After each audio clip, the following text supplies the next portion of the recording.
Hit TV YouTube channels లో మీ వ్యాపార ప్రకటనలకు మరియు ప్రమోషనల్ ఇంటర్వ్యూస్ కోసం వెంటనే సంప్రదించండి. సరే, దేవుడి ముందు పూజలు వ్రతాలు అనేది చెప్పేసి కూర్చోబెట్టేసేసి ఒక వ్యవస్థ వచ్చింది అనుకున్నాం. కానీ ఆ వ్యవస్థలో ఇంత గొప్పగా చేస్తేనే పూజ అని చెప్పేసి అని పీపుల్ హైజాక్ చేయబడ్డారనిపిస్తుంది. కరెక్టా సార్? అంటే చాలా హడావుడి హంగామా, ఎంతమందిని పిలుచుకోవాలి, ఎంత భోజనం పెట్టాలి, ఇలా రకరకాలుగా రాజుల యాగాలు ఈ పెద్ద పెద్ద పూజలు చేసేవారు, ప్రజలను పిలిచేవారు. ప్రజలు ఎఫర్ట్ చేయలేకపోయేవారు కాబట్టి వాళ్ళు పిలిచి చేసేవారు. తర్వాత డబ్బు సంపాదించిన వాళ్ళు జమీందారులు వెళ్ళటం, చేయటం మొదలెట్టారు. ఇప్పుడు ఏంటంటే ప్రదర్శనకు దేవుడిని అమ్ముకుంటున్నాం మనం. ఇప్పుడు ఒక కాలం దేవుడి దగ్గరికి వెళ్తే మా చిన్నప్పుడు ఏ గుడికి వెళ్ళినా ఇంత ప్రసాదం పెట్టేవారు, ఫ్రీగా పెట్టేవారు. గుడిలోకి వెళ్తానికి ఈజీగా ఫ్రీగా రానిచ్చేవారు. ఇవాళ ఏ గుడిలోకి ఫ్రీగా రానివ్వట్లా. ఇంకొకటి ఏంటంటే సార్, నాకు అనిపిస్తుంది దేవుడు అనే వ్యక్తి నా ఎదురుగా ఉంటాడు, ఉన్న విగ్రహమో రూపమో అని చెప్పేసి నమ్మటం మొదలుపెట్టినప్పుడు ప్రతి క్షణం దేవుడిని ప్రసన్నం చేసుకోవటమో లేదా దేవుడి ఆగ్రహానికి గురవుతానో ఒక ఇన్సెక్యూరిటీ కానీ లేకపోతే కనుక ఒక రకమైన భరోసా కానీ ఈ రెండింటి మధ్య జీవితాంతం కొట్టుమిట్టాడుతున్నట్లు అనిపిస్తూ ఉంటుంది. ఇప్పుడు దేవుడు అనేవాడు ఎవరు? అయితే దుష్టులను శిక్షించాలి, లేదంటే మంచి చేయాలి నలుగురికి. మనం శిక్షించేది నేనే దుష్టుడినే, నాకు ఇంకా నేను దేవుడిని అవుతాను, దానవుడిని అవుతాను. కానీ ఇక్కడ కాంట్రాస్ట్ సార్, యాక్చువల్లీ పీపుల్కి ఐడియాలజీస్ నచ్చుతాయి. ఇప్పుడు నాకు ఒక మతంలో ఉన్న ఐడియాలజీ నచ్చింది అనుకున్నాను. ఐడియాలజీ నచ్చింది కాబట్టి ఆ మతాన్ని నేను ఓన్ చేసుకోవటము, దాన్ని నేను కాపాడతాను, దానికి నేను సంరక్షకుడిగా ఉన్నాను అని చెప్పేసి మతం అనేది నిజంగా దాంట్లో వాల్యూ ఉంటే అదే కాపాడుకోబడుతుంది. మనమేదో సంరక్షకులుగా భావించడం కూడా జరుగుతున్నట్లు అనిపిస్తుంది. ఏ మతంలోనూ ఎదుటివాడిని చంపమనో ఎదుటివాడిని చేయమనో చెప్పరు, ఎదుటివాడిని మోసం చేయమని కూడా చెప్పరు. సో అది వదిలేసి ఎక్కడో లైన్ ఎక్కడో ఉంటుంది. తప్పు చేసిన వాడిని శిక్షించు అనేది. ఆ తప్పు చేసిన వాడు కాదు, పలానా కులం వాడిని శిక్షించు, పలానా మతం వాడిని శిక్షించు అన్నారు. దాని ఇంటర్ప్రిటేషన్ ఇంకోటి చేస్తాం మనం. నేను ఉద్యోగం ఇవ్వకుండా ఇంట్లో కూర్చొని గుడికి వెళ్ళిపోయి నాకు ఎందుకు ఇవ్వు, డబ్బులు ఎందుకు ఇవ్వు అని రేపు నేను పూజ చేస్తే ఎందుకు ఎలా ఇస్తాడు? అదే భగవద్గీతలో సింపుల్గా చెప్పాడు. నేను ఉన్నాను అనుకో, నువ్వు సంపాదించుకో, నీ పని నువ్వు చేసుకో.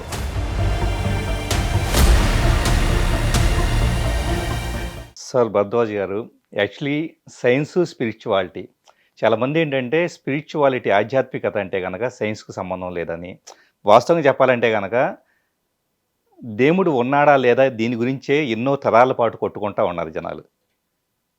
సో నిజంగా ఇంత సంఘర్షణ కానీ, సమాజంలో కాన్ఫ్లిక్ట్ కానీ, దాంతోపాటు కుల మతాల గురించి ఇలా కొట్టుకోవటం కానీ, మా విధానాలు వేరు, వేరే వాళ్ళ విధానాలు వేరు అని చెప్పేసి అని ఇంత సంఘర్షణ అనేది నిజంగా దేవుడు అనేవాడు ఉంటే అక్కడికే రీచ్ చేస్తుందంటారా? నాకు అంతవరకు అంత జ్ఞానం నాకు లేదు. కానీ నేను మొన్న వస్తా ఉంటే నా పక్కన ఒక ముస్లిం అనుకుంటూ కూర్చున్నాడు. ముస్లిమో క్రిస్టియన్ మరి ఎవరో ఒక ఆయన కూర్చున్నారు. మొన్న ఇంకో రోజు క్రిస్టియన్, గ్యారంటీగా క్రిస్టియనే కూర్చున్నాడు. అది కాకుండా మామూలుగా మౌలాలు వాళ్ళు కూడా ఇప్పుడు వీళ్ళు తెలుగు మన పండితులు మనం కూడా రుద్రాక్షమాల లాంటిదో లేకపోతే మాల ఏదైనా పెట్టుకొని ఇట్లా చెప్పి జపమాల పెట్టుకుని జపం చేసేటప్పుడు నెంబర్లు వేస్తుంటాం. ఈ 3 మతాల వాళ్ళు అది చేస్తున్నారు. అంటే అది చూసిన తర్వాత నాకు అనిపించింది, అసలు ఈ ప్రపంచంలో ఈ కులాలు మతాలు అనేవి లేవు, అంతా ఒకటి. ఎందుకంటే నమ్మకం ఒకటే, అందరూ జపమాలే చేస్తున్నారు. తెలుగు జపమాల, ఇంగ్లీష్ జపమాల, లేకపోతే క్రిస్టియన్ జపమాల, ముస్లిం జపమాల కాదు, ఒక జపమాల. అంటే ఆ తర్వాత మీరు చెప్పినట్టు నామరూపాలు, దేవుళ్ళకి నామరూపాలు వచ్చి రకరకాలుగా వచ్చేసినాయి. ఇప్పుడు ముస్లిమ్స్ దేవుడు బొమ్మే లేదు వాళ్ళకి. ఈవెన్ క్రిస్టియన్కి కూడా నిజంగా చెప్పాలంటే లేదు, రూపం లేదు. జీసస్ బొమ్మ పెడుతున్నారు కానీ జీసస్ దేవుడు అనుకో, దేవుడు బిడ్డ అంటారు. సో మనమే కొన్ని వేల రూపాయలు, కోట్ల రూపాయలు, 3 కోటి దేవతలు అంటాం మనం. 3 కోట్ల మంది ఉన్నారు మన దగ్గర. సో మనకు కూడా ఏంటంటే ఏ ఊరికి ఆ ఊరు సపరేట్ రూపం వేసుకున్నారు తప్ప 3 కోటి దేవతలుగా కాదని నా ఫీలింగ్. ఇకపోతే సైంటిఫిక్గా అంటారా, సైంటిఫిక్గా ఏంటంటే ఇప్పుడు ఫర్ ఎగ్జాంపుల్ నేను దేవుడిని నమ్మను అనుకుందాం, మీరు దేవుడిని నమ్ముతారు. మీరు దేవుడు అనుకుంటే పలానా అంటారు. నేను సైన్స్ని నమ్మే. సైన్స్ అంటే ఇట్స్ యూనివర్స్. సైన్స్లో సృష్టి పుట్టింది. సృష్టి అంటే దేవుడు అనుకోవచ్చు. మీ లెక్కలో దేవుడు, నా లెక్కలో సృష్టి. నా లెక్కలో యూనివర్స్ అంతా ఉంది, యూనివర్సే దేవుడు మీకు. సో ఏది జరిగినా కానీ నా పాయింట్ ఏంటంటే దేవుడు ఉన్నాడా లేడా, ఇంకోట ఏది జరిగినా కానీ మనుషులందరం ఒకటే కదా. ఎందుకు ఈ కులాలు మతాలను మనం కొట్టుకు వస్తున్నాం? ఎగ్జాక్ట్లీ. దాంట్లో ఏముంది?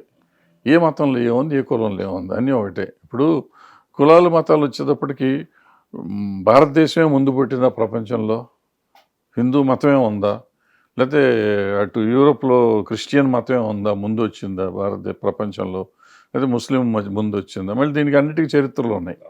ఇన్ని ఉన్నా కానీ మనం ఇప్పటికీ మా దేవుడు గొప్పోడు, మా దేవుడు గొప్పోడు అని మనం కొట్టుకుని తిట్టుకుని మత మార్పులు చేసుకుంటా కొట్టుకుంటా వస్తున్నాము. అసలు ఇంత అజ్ఞానంలో ఎందుకు బతుకుతున్నాం మనం? అంటే నాకు మీరు అంటే ఒక పాయింట్ అనిపించింది. కులము, మతము లేదా ఏదైనా కూడా ఇవన్నీ తీసుకురావడం ద్వారా మనిషి మానసిక శక్తి ఎప్పటికప్పుడు విచ్ఛిన్నం అవుతూ ఉంటుంది.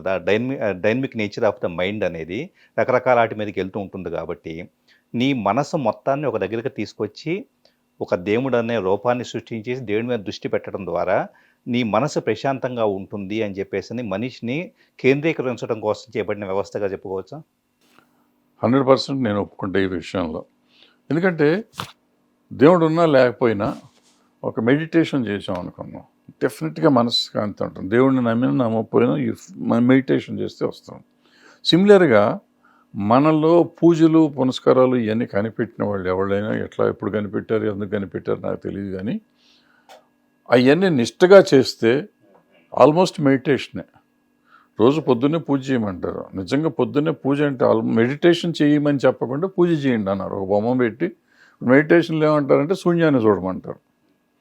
ఇక్కడ దీంట్లోకి వచ్చేటప్పటికి దేవుడు ఒక బొమ్మను చూడమంటున్నారు. If you concentrate on that ఆటోమేటిక్గా నువ్వు ఒక స్టాన్స్లోకి వెళ్ళిపోతారు. సో అది మనం మర్చిపోయి ఇప్పుడు ఏమైపోయినా మనం పెట్టుకున్న బొమ్మ ఈ దేవుడు మీ దేవుడు కాదు మా దేవుడు అనుకుంటే ఎవరి దేవుడు ఎవరు? కరెక్టే సార్. మీరు అన్నట్లు మైండ్ బాడీ వచ్చేటప్పటికి దేవుడి విగ్రహం ముందు కూర్చొని ఉండటం, మైండ్ దేవుడి మీద ధ్యాస పెట్టడం, ఈ రెండు ఒకే హార్మోనీలోకి వస్తే సోల్ అని చెప్పబడేది ఒక హార్మోనీలోకి, మైండ్ బాడీ సోల్ ఒక హార్మోనీలోకి వచ్చినట్లే కదా ఇండైరెక్ట్గా. ఇంకా ఆటోమేటిక్గా అక్కడ దేవుడు మతమో లేకపోతే వీటితో సంబంధం ఉంది ప్రాక్టికల్గా చెప్పాలంటే. అంటే చాలామంది అంటే మీరు అన్నట్లు సరే దేవుడి ముందు పూజలు వ్రతాలు అనేది చెప్పేసి కూర్చోబెట్టేసేసి ఒక వ్యవస్థ వచ్చింది అనుకున్నాం. కానీ ఆ వ్యవస్థలో ఎంత గొప్పగా చేస్తేనే పూజ అని చెప్పేసి అని పీపుల్ హైజాక్ చేయబడ్డారనిపిస్తుంది. కరెక్టేనా సార్? అంటే చాలా హడావుడి హంగామా, ఎంతమందిని పిలుచుకోవాలి, ఎంత భోజనం పెట్టాలి, ఇలా రకరకాలుగా. అంటే అది ప్రదర్శన పెరిగిపోయింది ఇవాళ రేపట్లో మనకి మన జీవన ప్రజల్లో. మనకేంటంటే పూర్వకాలం పూజలు ఒరిజినల్గా పెట్టాం నాకు అర్థమైనంత వరకు రాజులు చేసేవారు. రాజులు యాగాలు అయ్యి పెద్ద పెద్ద పూజలు చేసేవారు, ప్రజల్ని పిలిచేవారు. ప్రజలు ఎఫర్ట్ చేయలేకపోయేవారు కాబట్టి వాళ్ళు పిలిచి చేసేవారు. మనం వెళ్ళేవాళ్ళం, మనం మామూలుగా గుళ్ళోకి వెళ్ళేవాళ్ళం, అంతవరకు ఉండేది.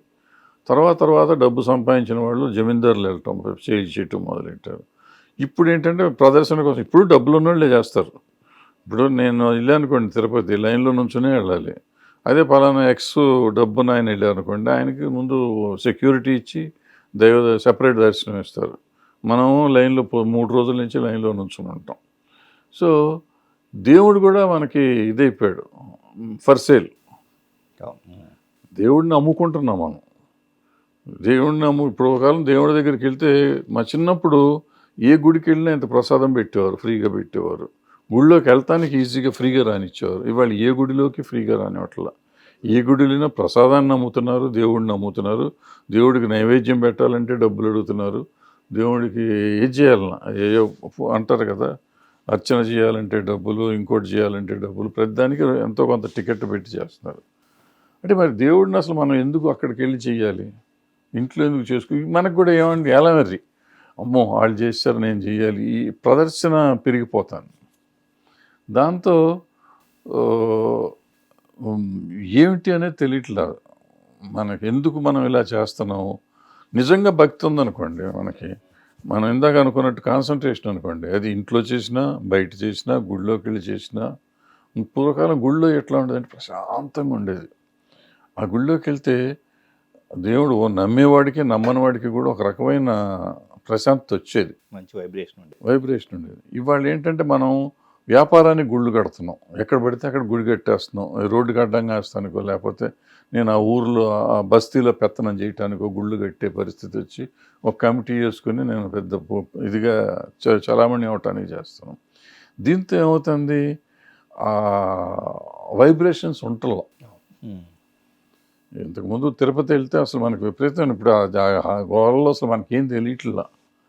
పైగా ఎక్స్‌ప్లాయిటేషన్ బయట షిరిడీలో కానీ, తిరుపతిలో కానీ, మీరు ఏ గుడికన్నా వెళ్ళండి, ఆ బయట షాపులు పెట్టి వాళ్ళు ఎక్స్‌ప్లాయిటేషన్ దొరికిన కాడికి దోసుకు తినటం అయిపోతుంది. నేను శ్రీశైలంలో చూసా, షిరిడీలో చూసా, తిరుపతిలో చూసా. వాళ్ళు వాటర్ బాటిల్ 30 రూపాయలు అమ్ముతారు, 10 రూపాయలు అమ్మే బాటిల్ 30 రూపాయలు, 40 రూపాయలు అమ్ముతారు. ఏంటంటే ఇంత ఇష్టమైతే తీసుకుని లేకపోతే పో అంటారు. సో ఈ రకంగా అయిపోయింది. సో దీన్ని ఇప్పుడు దేవుణ్ణి అమ్ముకుంటున్నారు అన్నాం అనుకోండి, నువ్వు నాస్తికుడు కాబట్టి దేవుడిని ఇట్లా అంటావు అంటారు. మరి నువ్వు టికెట్ పెట్టావు కదా, నాస్తికుడు అని ఎందుకు అంటున్నావు? మరి ఆ లెక్క ఇప్పుడు నాకు టికెట్ పెట్టావు, నువ్వు మరి ఆ పలానా ఆయన వస్తే నువ్వు ఎందుకు తీసుకెళ్తున్నావు? సెక్యూరిటీ నుంచి ఎందుకు తీసుకెళ్తున్నావు? వాళ్ళకి ఎందుకు ఉండాలి? ఇవాళ నేను తిరుపతికి వెళ్తాను సార్, తిరుపతి వెళ్తా అంటే నేను లైన్లో నుంచుని వెళ్తున్నా. మరి అదే ఆ బోర్డు మెంబర్లు వాళ్ళకి 30 మంది 40 మందిని తీసుకుని వాళ్ళు మనం చూస్తూ ఉండగా 40 మందిని తీసుకుని లోపలికి వెళ్ళిపోతారు. వాళ్ళ పరిస్థితి ఏంటి? వాళ్ళు ఎందుకు వెళ్తున్నారు? వాళ్ళకున్నది ఏంటి, నాకు లేనిది ఏంటి? నేను సామాన్యుడు. డిస్క్రిమినేషన్ స్టార్ట్ అయిన వెంటనే ఇక దేవుడిని దూరం డిస్క్రిమినేషన్ అయినాక దేవుడు ఏంటంట? దేవుడు అందరివాడు కదా, తీశారు. అందరికీ కావాల్సిన వాడే ఒకటి. రెండోది దేవుడు ఏమంటే ఇప్పుడు మనం లాజికల్గా ఏం చెప్తారు, ఇప్పుడు నాకు మీరు బాగా డబ్బులు ఉన్నాయి, నాకు డబ్బులు బాగా కష్టం వచ్చినప్పుడు దేవుడు నువ్వు ఎందుకు అతనికి డబ్బులు ఇచ్చావు నాకు ఇవ్వలేదు అనేది ఒక కష్టం అనుకుంటాడు అనుకుందాం కొంచెంసేపు. అసలు అనుకోవటం తప్పు ఫస్ట్ పాయింట్. బట్ ఈ దేవుడు అనేవాడు నిజంగా వీళ్ళనే సృష్టి, ఎవరైనా ప్రజలంతా సృష్టి దేవుడు చేస్తాడు అంటారు. సృష్టి దేవుడు చేసినప్పుడు మంచివాడిని చెడ్డవాడిని ఎందుకు చేస్తున్నాడు? అందరూ మంచి వాళ్ళనే చేయొచ్చు కదా, అందరికి డబ్బులు ఇవ్వాలని నేను అంటే అట్లీస్ట్ అందరూ మంచి వాళ్ళు ఉండొచ్చు కదా, ఉండలేదు, ఎక్కడా మంచి వాళ్ళు ఉండలేదు. ఇంకోటి, దేవుడి దగ్గరికి ఎవరు వెళ్తున్నారు, ఎందుకు వెళ్తున్నారు? సెల్ఫిష్ అంతే. వెళ్ళి ఏం చేస్తున్నారు? నేను మిమ్మల్ని మోసం చేసి ఇక్కడ డబ్బులు సంపాదించాను, నాకు కాస్త పుణ్యం అని చెప్పేసి మిమ్మల్ని మోసం చేయటం నా పాపం కదా నాకు. మిమ్మల్ని మోసం చేస్తే నాకు 10 లక్షల లాభం వచ్చింది ఏమండి. ఈ 10 లక్షల్లో ₹1,00,000 తీసుకెళ్ళి దేవుడు ఉండిలో నేను వేసి వస్తే పాపం సొమ్మే కదా నేను వేస్తాను అక్కడ. మరి నాకు ఇంకా పుణ్యం ఎందుకు రావాలి? అసలు ఉండిలో నేను ఎందుకు వేయాలి? దానికి వెళ్ళి దర్శనం, మళ్ళీ నా దర్శనం స్పెషల్. న్యూట్రలైజ్ చేసుకోవద్దా సార్? అదే న్యూట్రలైజ్ నేను చేస్తున్నా, బాగానే ఉంది. కానీ ఈ ఈ ఈ తప్పుడు సంకేతాలు వెళ్ళటంలో జనాన్ని 100% సార్. ఎందుకంటే మనిషి ధర్మం అనేదో లేకపోతే కనుక ఇంకో మనిషిని దోపిడీ చేయొద్దు, అన్యాయం చేయొద్దు అని చెప్పేసి అని ఒక కోర్ వాల్యూస్, మౌలిక సూత్రాలు అనేది ప్రతి మనిషి అనుసరిస్తే బాగానే ఉంటుంది. కానీ దాన్ని అనుసరించకుండా దాన్ని బ్యాలెన్స్ చేసుకోవటానికి దేవుడిని అడ్డు పెట్టుకోవటం అనేది ఖచ్చితంగా ఒక వ్యవస్థ మొత్తాన్ని కూడా నీకు ప్రతిదానికి పరిహారం ఉంటుంది అని చెప్పి మనుషుల్ని మీరు ఇంకాస్త తప్పు చేయండి అని చెప్పేసి ప్రేరేపించినట్లు అనిపిస్తుంది. అవుతుంది. మనం క్రిస్టియన్ దాంట్లో వాళ్ళు వెళ్ళి దాంట్లో నుంచి కూర్చొని కన్ఫెస్ చేస్తే చాలా తప్పు చేసినట్టు పోతుందంటే వాళ్ళని మనం అంటున్నాం. మరి మనం ఏం చేస్తున్నాం? మన ఉండిలో డబ్బులు వేస్తేనో లేకపోతే పెద్ద పూజ చేస్తేనో అయిపోయింది అనుకుంటున్నాం కదా. అంతేగా, మనం అంతే కదా. ఎవరికైనా అసలు అది ఆలోచనే తప్పు కదా. ముందు తప్పు చేద్దాం అనుకోవటమే తప్పు. అంతేగా. పీపుల్ మైండ్, బాడీ, సోల్ మీరు అన్నట్లుగా ఒక దగ్గర కూర్చొని మెడిటేషన్ చేసేటప్పుడు ఎక్కడికి వెళ్ళినా వచ్చేటంత ప్రశాంతత వచ్చినప్పుడు, యూనివర్స్ కనెక్ట్ కాగలిగినప్పుడు దేవుడు ఇంకొకటి ఏంటంటే సార్ నాకు అనిపిస్తుంది, దేవుడు అనే వ్యక్తి నా ఎదురుగా ఉంటాడు, ఉన్న విగ్రహమో రూపమో అని చెప్పేసి నమ్మటం మొదలుపెట్టినప్పుడు ప్రతి క్షణం దేవుడిని ప్రసన్నం చేసుకోవటమో లేదా దేవుడి ఆగ్రహానికి గురవుతానో ఒక ఇన్సెక్యూరిటీ కానీ లేకపోతే కనుక ఒక రకమైన భరోసా కానీ ఈ రెండింటి మధ్య జీవితాంతం కొట్టుమిట్టాడుతున్నట్లు అనిపిస్తూ ఉంటుంది. అంటే దేవుడు నాలోనే ఉన్నాడనే థాట్ ప్రాసెస్ అనేది ఒకదాన్ని మనం అడాప్ట్ చేసుకుంటే, ఉదాహరణకి దేవుడు అంటే నేను అందరితో దేవుడిలాగా ఉండాలి, ఏ మనిషిని కష్టపెట్టకూడదు. సో ఈ థాట్ ప్యాటర్న్లో ఉంటే ప్రతి మనిషి దేవుడే కదా. అది నిజంగా చెప్పాలంటే మత గ్రంథాలు కూడా చెప్పబడింది, నువ్వే సర్వాంతర్యామి, నీలో కూడా వచ్చేటప్పటికే దేవుడు అంశం ఉందని చెప్పబడింది. ఎందుకు పీపుల్ ఆ బేసిక్ రూల్ మిస్ అవుతున్నారో అర్థం కావట్లేదు. అదే కదా, అది అర్థం కావట్లేదు. ఇప్పుడు మనం చాలా గ్రంథాల్లో చెప్తున్నారు నువ్వే దేవుడు నీలోనే ఉన్నాడు ఏదో చెప్తారు. చెప్పినప్పుడు నేను దేవుడు అయినప్పుడు దేవుడు అనేవాడు ఎవరు? అయితే దుష్టులను శిక్షించాలి, లేదంటే మంచి చేయాలి నలుగురికి. మనం శిక్షించేది నేనే దుష్టుడినే, నాకు ఇంకా నేను దేవుడిని అవుతాను, దానవుడిని అవుతాను కానీ. సో దేవుడా దానవుడా? ఇప్పుడు వీళ్ళు అదేది బైబిల్ ప్రకారం డెవిల్ అనేవాడు ఒకడు ఉంటాడు అక్కడ, సాతాను శాటన్ ఉంటాడు. మరి మనకున్నారా శాటన్లు, మరి ఉన్నారా లేదో తెలియదు నాకు. అంటే కుల మతాలు ఇవన్నీ కూడా వాస్తవం వర్గీకరణ చేయబడింది. అంటే నాకున్న అండర్స్టాండింగ్ ప్రకారం సార్ వర్గీకరణ చేయబడింది. కొద్దిగా ఆలోచన శక్తి కలిగి ఉన్నవాళ్ళు కంట్రోల్ అనేది కావాలి కాబట్టి మనుషుల మధ్య వాళ్ళు ఒకళ్ళొకళ్ళు కొట్టుకోకుండాను, ఒకళ్ళొకళ్ళు ఇబ్బంది పెట్టుకోకుండాను, దోపిడీ చేసుకోకుండాను ఈ విధంగా కొన్ని నియమ నిబంధనలు అమలుపరచడం కోసం ఒక నియంత్రణ కావాలి కాబట్టి ఆలోచన శక్తి కలిగిన వాళ్ళు, ఆలోచన శక్తి తక్కువ ఉన్న వాళ్ళ మీద ఒక ఐడియాలజీ అనే దాన్ని క్రియేట్ చేసేసి దాన్ని తీసుకొచ్చారన్నది నా థాట్ ప్యాటర్న్. మీ థాట్ బాగుంది. ఇప్పుడు నేను మౌలికంగా అడిగిన ప్రశ్నకు సమాధానం చెప్పలే మీరు. మనం జపమాల అందరూ అన్ని మతాలలో వాడుతున్నారు కదా, ఈ మతాలన్నీ ఒకటి చోటే పుట్టినాయా, ఆరిజిన్ ఆఫ్ ఆల్ మతమ్స్ ఒకటేనా అనేది నా పాయింట్. ఎగ్జాక్ట్లీ మీరు అన్నట్టు జపమాల అనేది ఇలా ఇచ్చేసినప్పుడు ఏమవుతుందంటే ఇప్పుడు 108 ఉన్నాయి అనుకోండి దాంట్లో పోస్ట్లో. సో కౌంట్ అనేది మిస్ అవ్వకూడదు, అలాగే ప్రతిదీ కూడా బీజాక్షరాన్ని నేను ఇది అవ్వాలని చెప్పేసి అనుకున్నప్పుడు నా మైండ్ అలాగే నా మోటార్ యాక్టివిటీ ద్వారా నా ఏలు కదలికలో ఈ రెండు ఒకే హార్మోనీలో ఉన్నాయి. అంటే మైండ్ బాడీ రెండే హార్మోనీలో ఉన్నప్పుడు మీరు ఇందాక అన్నట్లు మెడిటేషన్ స్థితిలో ఏదైతే నేను పొందుతున్నానో ప్రయోజనమో అది ఈరోజు నేను జపమాలలో వచ్చేటప్పటికి బీజాక్షరంతో జపం చేసినా కూడా అదే వస్తుంది. ఇప్పుడు అందరూ చేస్తున్నారు, వాళ్ళ బీజాక్షరం లేదుగా, క్రిస్టియన్లకి ముస్లిమ్స్ లేకపోయినా కూడా వాళ్ళు దేనికి చేస్తున్నారు, వాళ్ళకి అంటే ఎక్కడో ఆరిజిన్ బీజాక్షరం అనేది తర్వాత వచ్చిందేమో, బట్ దీంట్లో ఏదో ఉంది, సైన్స్ ఉంది అనేది అందరూ చేస్తున్నారు.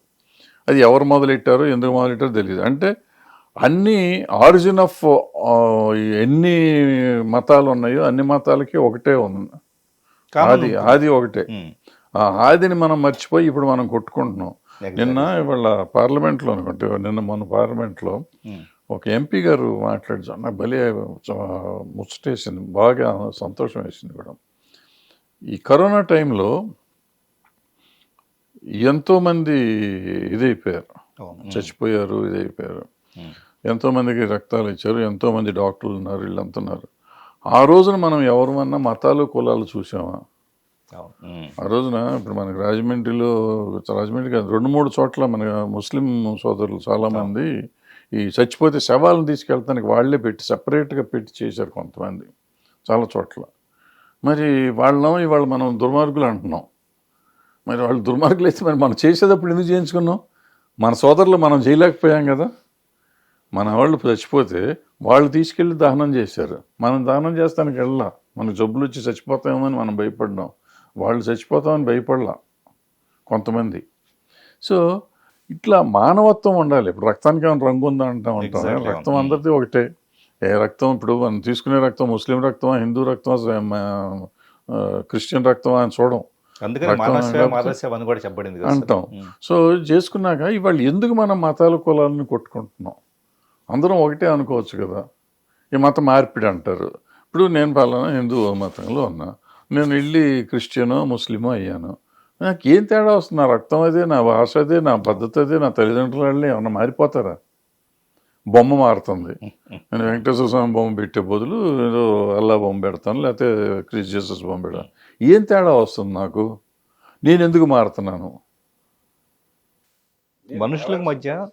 మనుషులకు మధ్య సంఘర్షణకు గురి చేసేది ఏదైనా కూడా, మనుషులు కొట్టుకునేలాగా కానీ నువ్వు వేరు నేను వేరు అని చెప్పేసి అని సృష్టించేది ఏదైనా కూడా, అది మతం కావచ్చు, జెండర్ కావచ్చు, లేకపోతే ప్రాంతం కావచ్చు, ఏదైనా కావచ్చు, దేశాలు కావచ్చు. ఫలానా వేరే దేశం వచ్చేటప్పుడు నాకు శత్రువుని భావించడం కూడా ఒక రకంగా చెప్పాలంటే కనుక అది ఒక రకమైన సంకుచితత్వం అనిపిస్తుంది నాకు. సో ఇన్ని సంకుచితత్వాల మధ్య, ఇన్ని ఫ్రేమ్స్ మధ్య మనిషి ఇరుక్కుపోయేసి పూర్తిగా కూడా నేను మళ్ళీ ఆధ్యాత్మికంగా ఉన్నాను అని చెప్పేసి అని భ్రమించడం అనేది ఒక మాయలాగా అనిపిస్తుంటుంది. బట్ దీంట్లో నుంచి బయటపడతాం ఎట్లా? అది ముందు ముఖ్యం. ఇప్పుడు మీరు ఇందాక మెడిటేషన్ అన్నారు సార్. యాక్చువల్లీ నేను రోజుకి 1.5 hours 2 hours మెడిటేషన్ చేస్తాను. దాన్ని సైంటిఫికల్గా సంథింగ్ న్యూరో ఫీడ్బ్యాక్ హెడ్సెట్స్ వీటన్నిటిని పెట్టుకొని నా బ్రెయిన్ వేవ్స్ ఎలా ఉన్నాయి, ప్లస్ నేను ట్రాన్సెండెన్స్ స్టేట్ అంటే యూనివర్స్తో మెర్జ్ అయ్యే స్థితిలో నేను పూర్తిగా నా body mind time space awareness నుంచి బయటకు వెళ్ళిపోయేసి పూర్తిగా యూనివర్స్తో మెర్జ్ అయ్యే స్థితికి వెళ్తాను. అలాంటప్పుడు నాకు నా మైండ్ గుర్తురాదు, నా ఆలోచనలు గుర్తురావు.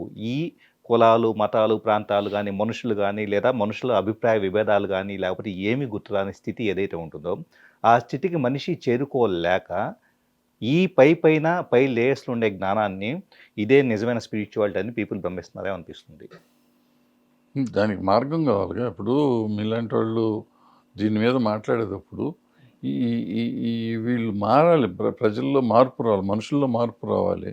ఈ కులాలు మతాలను కొట్టుకోవటం ఇవన్నీ కాకుండా ఇప్పుడు ఈ మత మార్పిడి అనేది నాకు మారిన వాడికి వచ్చే లాభం ఏం లేదు, నాకు తెలిసినంత వరకు ఎలాంటిది ఉండదు. మహా అయితే వాళ్ళు ఏమైనా డబ్బులు ఇస్తారేమో, ఇంకోటి ఇస్తారేమో. గతంలో ఏంటంటే క్రిస్టియన్ ఇది ఉన్నప్పుడు కానీ అంతకుముందు ముస్లిం రాజ్యాలు ఉన్న రోజుల్లో వాళ్ళు స్కూల్స్ కాలేజెస్ పెట్టి చదివిస్తానికి వాళ్ళకి చేసేవారు కాబట్టి చేశారు. ఇవాళ పెద్ద తేడా ఏం లేదు, వాళ్ళు ఏం చేసేది ఏం లేదు. మా ఉంటే పాల డబ్బాలు ఇస్తారు ఒకళ్ళు, కొంతమంది ఏముండదు. సో దీనికి ఎందుకు మారుతున్నారు అనేది నాకు పెద్దగా ఐడియా లేదు. అసలు మారే పరిస్థితి ఎందుకు వస్తుందని మనం ఆలోచించట్లా. ఇప్పుడు ఇందాక ఎవరో చెప్తున్నారు 25% మత మార్పులు జరిగిపోయినాయి అని. ఓకే, జరిగినాయి అనుకుందాం. నేను మౌలికంగా అసలు ఎందుకు మార్పు జరుగుతుంది, కానీ నాకు లాభం లేకపోతే నేను మారను. నాకు ఏమి జరగకూడదో జరుగుతూ ఉంటే నేను మారుతాను.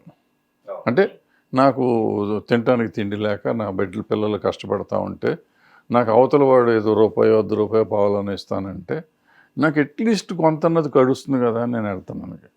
అసలు గడవకుండా 75 సంవత్సరాలు అయిపోయినాక స్వతంత్రం వచ్చి మనం ఇంకా గడవకుండా ఉండే పరిస్థితి, మత మార్పిడికి వెళ్ళే పరిస్థితికి ఉన్న పరిస్థితులు ఏంటని ఆలోచించడం అనేసి ఇవాళ మత మార్పిడి చేసిన వాళ్ళని చంపేద్దామా పొడిచేద్దామా అని ఆలోచించడం వరకు మనం మాట్లాడుతున్నాం. అంటే మనం ఎక్కడ ఆలోచిస్తున్నాం, మన ఆలోచన విధానం ఎట్లా ఉంటుంది అనేది చాలా సీరియస్గా ఆలోచించాల్సిన విషయం. ఖచ్చితంగా సార్. ఎందుకంటే ఒక మతంలోకి మారకుండా అడ్డుకోవటం చేయటం అనేది ఓకే, అదొక, కానీ అలా అడ్డుకోవటం చేయటం కూడా ఇంకొక మతాన్ని, ఇంకొక విధానాన్ని, మత వ్యవస్థ మొత్తాన్ని ప్రోత్సహిస్తున్నట్లే కదా. మనిషిలో ఒక యునైటెడ్ నేచర్ని, నువ్వు అందరూ కూడా మనుషులంతా ఒకటే అని చెప్పేసి తత్వం దించేసి you are the fragmented separate అనే భావాన్ని మనం తీసుకురావడం అనేది ఒక రకంగా చెప్పాలంటే మనిషిని ఇంకాస్త బాధల్లో సఫరింగ్లోకి నెట్టేస్తాం అనిపిస్తూ ఉంటుంది. అంటే గ్లోబల్ విలేజ్ అంటున్నాం. ఇప్పుడు ఇంతకుముందు విలేజ్ అంటే ఏ ఊరికి ఆ ఊరు, ఇప్పుడు గ్లోబే విలేజ్ అంటున్నాం. గ్లోబ్ విలేజ్ అయినప్పుడు అంతా ఒకటే అవ్వాలి కదా. మళ్ళీ దీన్ని కొట్టుకోవటం ఎందుకు, తిట్టుకోవటం ఎందుకు? అంటే ఇక్కడ కాంట్రాస్ట్ సార్. యాక్చువల్లీ పీపుల్కి ఐడియాలజీస్ నచ్చుతాయి. ఇప్పుడు నాకు ఒక మతంలో ఉన్న ఐడియాలజీ నచ్చింది అనుకుందాం. ఐడియాలజీ నచ్చింది కాబట్టి ఆ మతాన్ని నేను ఓన్ చేసుకోవటం, దాన్ని నేను కాపాడతాను, దానికి నేను సంరక్షకుడిగా ఉన్నాను అని చెప్పేసి మతం అనేది నిజంగా దానిలో వాల్యూ ఉంటే అదే కాపాడుకోబడుతుంది. మనమేదో సంరక్షకులుగా భావించడం కూడా జరుగుతున్నట్లు అనిపిస్తుంది. మతం వాల్యూస్ అంటే ఒక్కొక్కళ్ళు ఒక్కో రకంగా ఏదో చెప్తారు, ఇంటర్ప్రిటేషన్స్ ఏంటి అని. ఇప్పుడు ఏ మతంలోనూ ఎదుటివాడిని చంపమనో, ఎదుటివాడిని చేయమనో చెప్పరు, ఎదుటివాడిని మోసం చేయమని కూడా చెప్పరు. అన్ని చోట్ల మీకు ఈ దురలవాట్లు ఉండకూడదు అంటారు, మంచి చేయమంటారు, సాటివాడికి హెల్ప్ చేయమంటారు, ఏ మతంలో అయినా చెప్తారు. సో అది వదిలేసి ఎక్కడో లైన్ ఎక్కడో ఉంటుంది, తప్పు చేసిన వాడిని శిక్షించు అనేది. ఆ తప్పు చేసిన వాడు కాదు, పలానా కులం వాడిని శిక్షించు, పలానా మతం వాడిని శిక్షించు అన్నారు. దాని ఇంటర్ప్రిటేషన్ ఇంకోటి చేస్తాం మనం. సో దానికి ఎట్లా ఇలా మనం మాట్లాడుకుంటూ పోయి ఇన్ని సంవత్సరాలు అయినా కూడా ఇంకా అక్కడే ఉన్నాము అంటే వెనక్కి వెళ్తున్నాం అనేది నా ఫీలింగ్ ఇప్పుడున్న సమాజంలో. ఇప్పుడు ఇన్ని మతాలు సరే, ఇన్ని భావజాలాలు ఉన్నప్పుడు రోజు పూజలు చేసేవాళ్ళు, రోజు పొద్దున్నే వచ్చేటప్పుడు ప్రవచనాలు వినేవాళ్ళు. యాక్చువల్లీ చెప్పాలంటే సార్, నా యొక్క ఇది సొంత అభిప్రాయం మాత్రమే. ప్రవచనాలు విన్నా కానీ ఉదయం 6కో 7 దాకా ప్రవచనాలు వింటున్నాం అనుకోండి. వింటున్నప్పుడు ఆ సూతింగ్గా ఉండే, చాలా స్మూత్గా ఉండే వాయిస్కి, స్టోరీ టెల్లింగ్కి పీపుల్ అట్రాక్ట్ అయ్యేసి చాలా ప్రశాంతంగా, నాకు చాలా హాయిగా ఉందని థాట్కి వెళ్తారు. మళ్ళీ 9 గంటల తర్వాత 10 గంటల ఆఫీస్కి వెళ్తే అవే అన్యాయాలు, అదే అసూయలు, అవే ద్వేషాలు. ఏం నేర్చుకుంటున్నారో అర్థం కావట్లేదు. నేర్చుకోవట్లేదు, అది ఊరికే విని. ఇప్పుడు ఏమైంది ఫ్యాషన్, నేను అది వింటున్నాను, ఫలానా అయింది, నేను అద్భుతంగా విన్నాను, ఆయన అద్భుతంగా చెప్పారు అంటున్నారు. దాన్ని ఆచరిస్తున్నామా లేదా అని ఎవరు ఆలోచించట్లా. లేదు, అసలు ఆలోచించడం. ఇప్పుడు నిన్న ఒక ఆయన రోజు రేడియోలో చెప్తుంటారు, నీ ఇంటికి వచ్చి ఎవరన్నా బాగున్నావా, నీ పాప ఏం చేస్తుందంటే ఫలానా చదువుతానని చెప్పు, నా పెద్ద పాప అజ్జండి, చిన్న పాపకు పెళ్ళి అవ్వలేదండి, మూడో పాప కావాలేదండి. నిన్ను ఎవడడిగాడు, అయ్యేవాడు ఏమన్నా అడిగాడా? నేను అడగని విషయాలు ఎందుకు చెప్తావు, నోరు మూసుకొని నీ పని నువ్వు చూసుకోవచ్చు కదా అని రోజు రేడియోలో వినపడుతుంది ఆయన ఎవరో పెద్ద ఆయన చెప్తూ ఉంటాం. అట్లాగే మనం అనవసరంగా ఇప్పుడు వింటాం, ప్రవచనాలు వింటాం, ఏంటి మంచి చేయాలి, అది చేయాలి, ఇది చేయాలి, కృష్ణుడు అది చేశాడు, రాముడు ఇది చేశాడు అని చెప్తాం. మరి మనం అక్కడి నుంచి మీరు చెప్పినట్టు బయటికి రాగానే రాముడు కృష్ణుడు అని చెప్పిన ప్రవచనం మర్చిపోయి ఎవరిని ముంచాలి, ఎలా చేయాలి, ఏం చెయ్యాలి, ఎక్కడి నుంచి చేయాలి అంటే మన సర్వైవల్ టాక్టిక్స్ కోసం మన జీవన విధానంలో మనకుండే కష్టాలు నష్టాలని ఓవర్కమ్ చేయటానికి మనం నిజంగా మోసం చేస్తున్నారంటే అందరూ చేస్తున్నారని నేను అన్నాను. బట్ తెలియకుండా మనం మోసం చేసుకుంటున్నాం, మన ఎదుటి వాళ్ళు మోసం చేస్తున్నాం. ప్రతి మనిషి ఎగ్జాక్ట్లీ, అవును సార్. అది ఎవరైనా కానీ చాలా మంచి చేస్తున్నాడు అనుకున్న మనిషి కూడా తప్పు చేస్తాడు, తప్పు చేస్తున్నాడు అనుకున్నాడు తప్పు ఎట్టకు చేస్తూనే ఉంటాడు.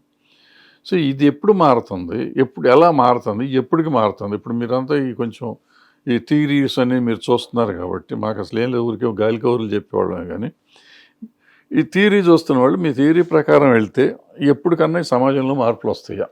అంటే ఒకటి సార్, వాస్తవంగా పీపుల్ ఒక పక్క కాంపిటేటివ్నెస్, పోటీతత్వం, పక్క వాళ్ళని చూసి నేను సంపాదించాలి, అలా బతకాలి అని చెప్పేసి నేను ఒక పక్కన వచ్చేటప్పుడు సపరేషన్ పెంచుకుంటున్నారు. సపరేషను వాళ్ళకంటే నా ఎక్కువ ఆస్తి ఉంది కాబట్టి, బాగా గొప్పగా డ్రెస్సింగ్ చేసుకున్నాను కాబట్టి, మంచి కారు ఉంది కాబట్టి నేను గొప్పవాడిని అని షో పుటప్ అనేది ఎక్కువైన తర్వాత మనిషికి సపరేషన్ ఏమో ఎంజాయ్ చేస్తున్నాడు. మళ్ళీ ఇంకొక పక్క దానికి కాంట్రాస్ట్కి వచ్చేటప్పటికి దేవుడి దగ్గరికి వెళ్ళేసి మొత్తం యునైటెడ్గా ఉండాలనుకుంటున్నాడు. ఈ రెండింటి ఎప్పటికీ అతకదు. సో సార్, కాన్ఫ్లిక్ట్ అనేది ఒకటేంటంటే నేను అందరికంటే భిన్నంగా ఉండాలని ఈగోయిస్టిక్ థాట్ ప్రాసెస్ పీపుల్ ఎక్కువగా ఉంది. సో అహాన్ని పెంచుకునేది నాకు ఎక్కువ నాలెడ్జ్ ఉంది, నాకు ఎక్కువ సంపద ఉంది, లేకపోతే నేను మిగతా ప్రపంచం కంటే గొప్పవాడిని అని చెప్పేసి చూపించుకోవటం అనేది ఎక్కువయ్యి, నేను అదే సమయంలో అదే థాట్ ప్యాటర్న్తో మిగతా ప్రపంచం మొత్తం కూడా సర్వత్రయామిలాగా మొత్తం కూడా నేను అందరితో మెచ్ అయిపోతాను, ఎలా పాసిబుల్ అవుతుంది? ఇక్కడే కాన్ఫ్లిక్ట్ వస్తుంది అనిపిస్తుంది నాకు. అంటే ప్రదర్శన ఆస్తిని అది ఏమంటారు దాన్ని, ఆ ప్రదర్శన ఏదో అంటారు కదా, అది చేసుకుంటానికి ఏదో చేస్తూ మనం ఎక్కడికో వెళ్ళిపోతున్నాము తెలియకుండా, దాని రూట్స్ కూడా అర్థం కాకుండా, ఎక్కడ మైండ్ కామ్ డౌన్ అవుతుందో, అసలు మనసు ప్రశాంతంగా లేక నిద్ర పట్టక స్లీపింగ్ పిల్స్ వాడుతున్న వాళ్ళు ఎంతోమంది ఉన్నారు. ఎక్కడికి వెళ్ళిపోతున్నారు పీపుల్, స్ట్రెస్ ఫ్యాక్టర్స్. కానీ ఈరోజు సార్ యాక్చువల్లీ చాలా డిసీజెస్ సైకోసోమాటిక్. ఇప్పుడు నిజంగా మనం దేవుడు అనుకుందాం, దేవుడు అనే వ్యక్తి మీద పూర్తిగా సపరేట్ అనుకున్నా అతను అనుగ్రహిస్తున్నాడు అనుకుంటే, మనం చేసే పూజలు కానీ ఇవంతా కూడా 100% సైకోసోమాటిక్ డిసీజెస్ రాకుండా కాపాడాలి. అంటే చేసే దాని మీద ఇందాక మీరు ఒక మాట అన్నారు, ఒక పూజ చేసేటప్పుడు దృష్టి అక్కడ పెట్టడం అనేది కూడా చేయలేకపోవటం వలన దాని రిజల్ట్ కూడా రావట్లేదు. సో ఆటోమేటిక్గా బాడీ మైండ్ హార్మనీలో లేకపోతే ఆటోమేటిక్గా టిష్యూ లెవెల్ కానీ వీటన్నిటిలో కూడా సెల్ మెంబ్రెయిన్ వోల్టేజ్ తగ్గడం, రకరకాల ఇష్యూస్ అనేది ఏర్పడుతూ ఉంటాయి. సో ఇక్కడ మనిషి తన యొక్క మైండ్, బాడీ, సోల్ని హార్మనీలోకి తీసుకురావడం చేత కాక ఇబ్బంది పడుతున్నాడు అనిపిస్తుంది. అంటే ఎందుకు బతుకుతున్నారో అర్థం కావట్లేదు రకరకాల కాంపిటేటివ్నెస్లో.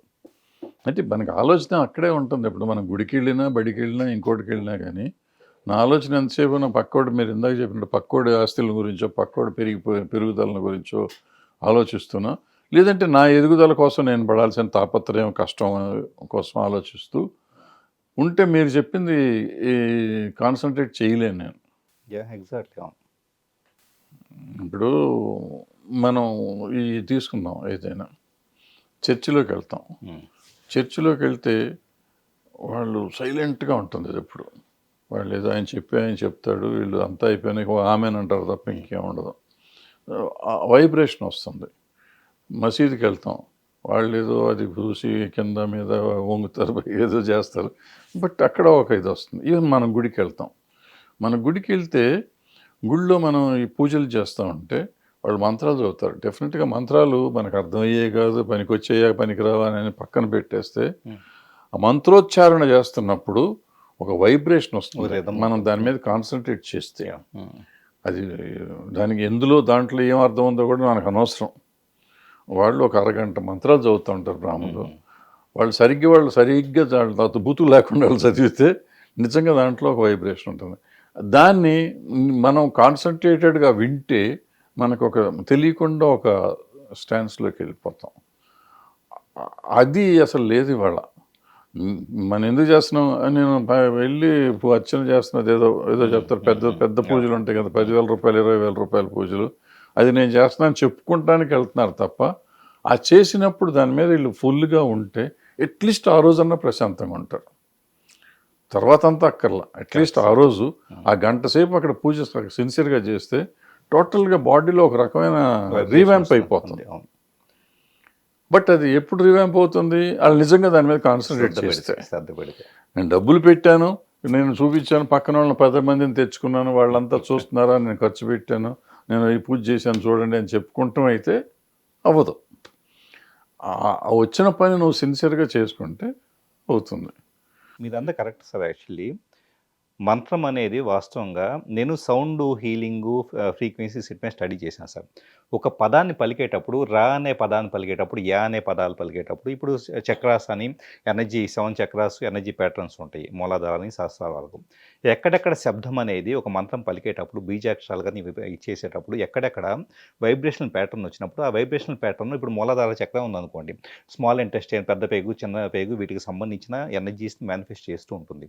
సో ఆ వైబ్రేషన్ వచ్చినప్పుడు నిజంగా రోజు మంత్రోచ్చారణ చేసేవాళ్ళు కానీ కనీసం శబ్ద రూపంలో వినేవాళ్ళు కూడా కేవలం హెల్త్ పరంగా చాలా ప్రశాంతతగా ఉండటం కానీ బాడీ హీల్ అవ్వడం కూడా చాలా చూస్తున్నామండి. అంటే సౌండ్ హీలింగ్ ప్రాక్టీసెస్లో వీటిలో ప్రతి దానికి కూడా సైంటిఫిక్ ఆస్పెక్ట్లో చూస్తే కనుక ఒక అర్థం ఉంది. కానీ మీరు అన్నట్లు చూపించుకోవడం, సో నేను ఈ పూజ చేశాను కాబట్టి నాకు దేవుడు చాలా ఇది ఇచ్చున్నాడు, పుణ్యం ఇచ్చాడని చెప్పేసి మిగతా వాళ్ళకి చెప్పుకోవడం కోసం చేస్తున్నారు. అది ఎంతవరకు కరెక్టు? ఇప్పుడు మైండ్ అనేది అక్కడ పెట్టగలిగితే పూర్తిగా దాని రిజల్ట్ వస్తుంది తప్పించి మైండ్ పెట్టకపోతే ఇంకేమైనా రిజల్ట్స్ వస్తుంది? ఒక మాయలో కూరుకుపోతున్నారు అనిపిస్తుంది. అంటే ఒకటే సార్, ఇదే మాయ అనే పదాన్ని మళ్ళీ వింటే శ్రీకృష్ణ భగవానుడు మాయను కూడా చెబుతారు పీపుల్. మాయ మాయ అని చెప్పేసి అంత గొప్పగా చెబుతూ ఉంటాం, మాయలు ఇరుక్కుపోవద్దని చెప్పేసి. ఇలాగా జస్ట్ మనం చేసే ప్రతి పనిలో కూడా సింపుల్గా అటెన్షన్ లేకుండా వేరే వాటి మీదగా దృష్టి మళ్ళుతూ ఉంటే కనుక అది మాయ కాక ఇంకేముంది? సో భగవద్గీత ప్రవచనాలు చదువుతూ ఉంటారు, చెబుతూ ఉంటారు, చాలా భక్తి వస్తుంది అనుకుంటారు, చిన్నపిల్లలకు నేర్పిస్తారు. ఇదంతా కూడా జస్ట్ ఒక నమ్మక వ్యవస్థలో కొట్టుకుపోతా ఫలితం లేకుండా చేస్తున్న ప్రయత్నం కనిపిస్తుంది. ఇప్పుడు భగవద్గీత అనేది మనం భగవద్గీత అనుకోండి, రామాయణం అనుకోండి, భారతం అనుకోండి, ఏదైనా కానీ దాంట్లో వాళ్ళు చెప్పే మంచి మనం తీసుకోగలిగితే ఎంతైనా పనికి వస్తుంది. భగవద్గీత మొత్తం నేను చదవలేదు, నాకు తెలియదు, కానీ అర్థం కూడా కాదు. కానీ మా సినిమాలో చెప్పిన లెక్క ప్రకారం అంతా నేను సర్వం నేనే అంటాడు ఆయన. బట్ నువ్వు చేయాల్సిన పని నువ్వు చేయమంటాడు. నీ డ్యూటీస్ నువ్వు వదిలిపెట్టొద్దు. ఎగ్జాక్ట్లీ నీ డ్యూటీస్ నువ్వు వదిలిపెట్టొద్దు, నువ్వు చేయాల్సింది నువ్వు చెయ్యి, సో మిగతాదంతా నేను చూసుకుంటా అనేది ఒక నమ్మకం. అది ఇప్పుడు నేను దేవుడు లేడు, కృష్ణుడు చెప్పింది బోగస్ అండి. కానీ నేను పుట్టినాక నా పని నేను చేసుకుంటా ఉంటే మంచి జరిగితే జరుగుతుంది. ఒక లాటరీ టికెట్ కొంటానండి, లాటరీ టికెట్ కొంటే నాకు లాటరీ వచ్చింది, అది కృష్ణుడు ఇవ్వలేదు, నా డ్యూటీ నేను అనిపించింది, నాకు కొనుక్కున్నాను, నాకు వచ్చింది. అట్లాగే నేను పని చేస్తున్నా, ఉద్యోగం చేస్తున్నా, నాకు జీతం ఇస్తారు. నేను ఉద్యోగం ఇవ్వకుండా ఇంట్లో కూర్చొని గుడికి వెళ్ళిపోయి నాకు ఎందుకు ఇవ్వు, డబ్బులు ఎందుకు ఇవ్వు అని రేపు నేను పూజ చేస్తే ఎందుకు ఇస్తాడు? ఎలా ఇస్తాడు? అదే భగవద్గీతలో సింపుల్గా చెప్పాడు. నేను ఉన్నాను అనుకో, నువ్వు సంపాదించుకో, నీ పని నువ్వు చేసుకో. అది మర్చిపోయాం. ఇప్పుడు నాకు అనిపించేది ప్రతి రామాయణం కానీ భారతం కానీ ఈ భాగవతం కానీ వీటిల్లో వాళ్ళ దేవుడు ఉన్నాడా లేడా అనేది పక్కన పెడితే వీళ్ళు మానవ అవతారాలు అని చెప్పారు. అది కథలు అనుకుంటాను, నేను నమ్ముతాను, కథ అనే నమ్ముతాను, దేవుడిని నమ్మను నేను. కానీ నేను చెప్పేది ఏంటంటే రాముడు అవతారం చాలించాడు, మా సామాన్యుడిలాగా నీళ్ళలోకి వెళ్ళిపోయాడు ఆయన. కృష్ణుడు వేలుకి బాణం తగిలి చచ్చిపోయాడు. అంటే అక్కడ చెప్పింది ఏంటంటే వాళ్ళ అవతారాలు అయినా కానీ మనుషులుగా పుట్టారు కాబట్టి మనిషికి చావే ఉంటుంది అల్టిమేట్గా. మనిషికి వాళ్ళు మనుషులే అవుతారు. అంటే మనం కూడా మనుషులమే కాబట్టి వాళ్ళల్లో ఏమేమి జరిగిందో అదన్నీ మనం నేర్చుకోవాలి. రాముడు ఏం చెప్పాడు? ఆయన అందరినీ పాలించేటప్పుడు మర్యాదగా పాలించాలి, ధర్మంగా పాలించాలి, ఎవరిని మోసం చేయకూడదు, అంత చేయాలన్నాడు. ఆయన ఇంకోటి ఏం చెప్పాడు? రాజు అనేవాడిని ఎవరు ఏమీ అన్నా కానీ దానికి స్పందించాలి అన్నాడు. తోలు మందంగా ఉండకూడదు. నేను దుర్మార్గుడు అని నేను చెప్తే నేను ఇక్కడే ఉంటాను, సీటు వదిలిపెట్టను నేను అని ఇప్పుడున్న రాజకీయ నాయకుల్లాగా ఉండకూడదు అన్నాడు.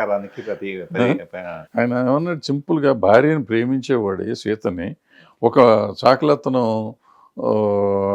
ఏదో ఒక మాట అన్నాడని ఆయన వదిలేసాడు. అంటే రాజుగా ఆయన మామూలు మనిషిగా వదిలిపెట్టక్కర్లా, ఆయన రాజుగా తన రాణిని కూడా వదిలిపెట్టాల్సిన పరిస్థితి వదిలిపెట్టాలి అని చెప్పాడు ఆయన. అంటే ఒక ధర్మం, తండ్రి చెప్పిన మాట విన్నాడు. అట్లాగే లక్ష్మణుడు వాళ్ళు అన్న కోసం ఏదో కలిసి ఉన్నారు. అన్నదమ్ముల సావాసాన్ని గురించి చెప్పారు అక్కడ. భార్యాభర్తల బంధాన్ని గురించి చెప్పారు. సీతారాముల బంధాన్ని గురించి చెప్పారు. తండ్రి కొడుకుల బంధాన్ని గురించి, తల్లి కొడుకుల బంధాన్ని గురించి. ఇప్పుడు ఇది నాకు పనికొచ్చేది. ధర్మశాస్త్రాలన్నీ కూడా ధర్మం గురించి చెబుతూ వచ్చినాయి. చెప్తూ వచ్చినాయి. అందులో ఉన్న ధర్మం తీసుకుందాం. ఇప్పుడు సీతను వదిలేసినాడు మెయిల్ చవనిస్ట్ కాదు అక్కడ పాయింట్. అది కాదు పాయింట్. ఏంటంటే అతను ఒక రాజు, అతను రాజుని కొంతమంది అభిశంసించారు కాబట్టి అతను దాని నుంచి బయటకు వెళ్తానికి ఆమెను ఆవిడని పంపించేశాడు అనేది పాయింట్. సో రాజుగా ఉన్న వ్యక్తి ధర్మం అనేది ఒక నార్మల్ వ్యక్తి కన్నా కూడా ఎక్కువగా ఉంటుంది కాబట్టి అతను బాధ్యత వహించాలని అని చెప్పారు. అట్లా మనం తీసుకుంటే అన్ని బాగానే ఉంటాయి. అలాగే భారతంలో తీసుకుంటే భారతంలో అన్ని తప్పులు బూతులే ఉంటాయి నిజంగా. బట్ అంటే రాజకీయంలో వచ్చే అవసరమైన పరిస్థితులకి ఒక మంచి పని చేయడానికి కొన్ని తప్పులు కూడా చేయొచ్చు అనేది ఇక్కడ శక్తులు ఇక్కడ అంటే మారుతున్న పరిస్థితులకు అనుగుణంగా మారుతున్న కథలు రాశారు వాళ్ళు. దాన్ని మనం దేవుడు అనుకుంటే దేవుడు కాదు అనుకుంటే దేవుడు కాదు. బట్ ఆ కథలో ఉండే తాత్పర్యం ఏంటి, ఆ కథలో ఉండే సరైన విషయాలు ఏంటి అనేది మనం తెలుసుకోగలిగితే బాగుంటుంది. నేను దేవుడు లేడు అంటాను కాబట్టి రాముడు అంత బోగస్ అనుకుంటా ఉంటే బోగసే. కథ బోగస్గా కాకుండా నిజంగా ఎందుకు ఉంటుందండి? కథ బోగస్గానే ఉంటుంది. కొంచెం ఓవర్గా ఆలోచిస్తాం కాబట్టి. ఇవాళ బాహుబలి తీసామంటే బాహుబలి ఆయన ఆలోచించాడు. అట్లాగే నిన్న కల్కి ఆలోచించారు. అది ఒక కథ. అట్లాగే అవి కూడా కథలు. ఆ కథలు వాళ్ళు ఆలోచించారు. మంచి ఏంటి చెడు ఏంటి అని చెప్పారు రెండిట్లోనూ. మీరు మంచి ఏంటో తీసుకోండి, చెడు ఏంటో కూడా చెప్పారు కాబట్టి చెడును మీరు చేయకుండా ఉండటానికి ప్రయత్నం చేయండి. ఇప్పుడు రాముడు సీతను వదిలిపెట్టాడు కాబట్టి నువ్వు ప్రతివాడు సీతను భార్యను వదిలిపెట్టేయాలని అనక్కర్లా. ప్రతివాడి ఇంట్లోనే ఏదో ఒకటి ఇప్పుడున్న పరిస్థితుల్లో ప్రతి వాళ్ళకి ఏదో ఒకటి మాట్లాడుతానంటారు. మాట్లాడారు కదా అని భార్యను వదిలేసేయమని అంటారు. బట్ మిగిలినన్ని పట్టించుకోవచ్చు కదా.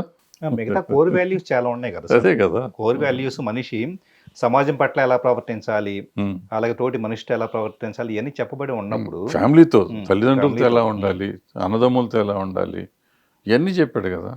ఇప్పుడు అవన్నీ చెప్పినా కూడా ఈరోజు వివాహ వ్యవస్థలో కానీ, ఈరోజు సామాజిక వ్యవస్థలో కానీ మనుషులకు మధ్య కాన్ఫ్లిక్ట్, గొడవలు లేదా విడాకులు, రకరకాల ఇష్యూస్ మనం చూస్తూ ఉన్నాం. అంటే ఒక రకంగా చెప్పాలంటే మతాన్ని నమ్ముతున్నాం ఒక పక్క, పూజలు చేస్తూ ఉన్నాం, అట్ ద సేమ్ టైం వచ్చేటప్పటికి ఆ కోర్ వాల్యూస్ని ఎక్కించుకోకుండా మనుషులు విడిపోతున్నారంటే కనుక అసలు ఏటిని మన మైండ్లో తీసుకోవట్లేదు కదా అర్థం. అసలు ఎట్లా? ఇప్పుడు మీరు వివాహ వ్యవస్థ గురించి మాట్లాడదాం.